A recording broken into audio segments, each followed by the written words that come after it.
আমরা সারাদিন বলি কি যে তারা প্রাইভেট পড়ায়। ভাই, ভিকারুন্নেসার শিক্ষক, আইডিয়াল, নটরডেমের শিক্ষক মানে সারা বাংলাদেশের শিক্ষকরা না।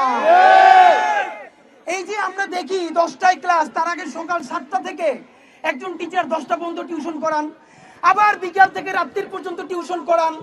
এইখানে সচিবালয়ে বসে প্রতিদিন আমরা নতুন নতুন মিটিং করি, কোনো টিউশন শিক্ষকরা করতে পারবেন না। ভাই, এই 10 জন 20 জন কইরা পড়ায়, এক একজন দেয় 200 টাকা কইরা, তাও আবার 5-6 মাসের বেতন বাকি।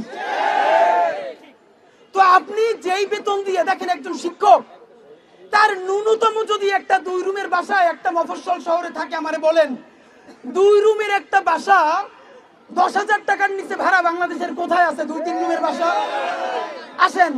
তার যদি 2টা বাচ্চা থাকে, সে যেহেতু শিক্ষক মানুষ, তার বাচ্চাটারে তো সে ন্যূনতম একটু ভালো জায়গায় পড়াইতে চায়। সে এইটা পড়াইতে গিয়া তারপরে বাসায় বাজার কি করে তার কোনো অবস্থা থাকে না।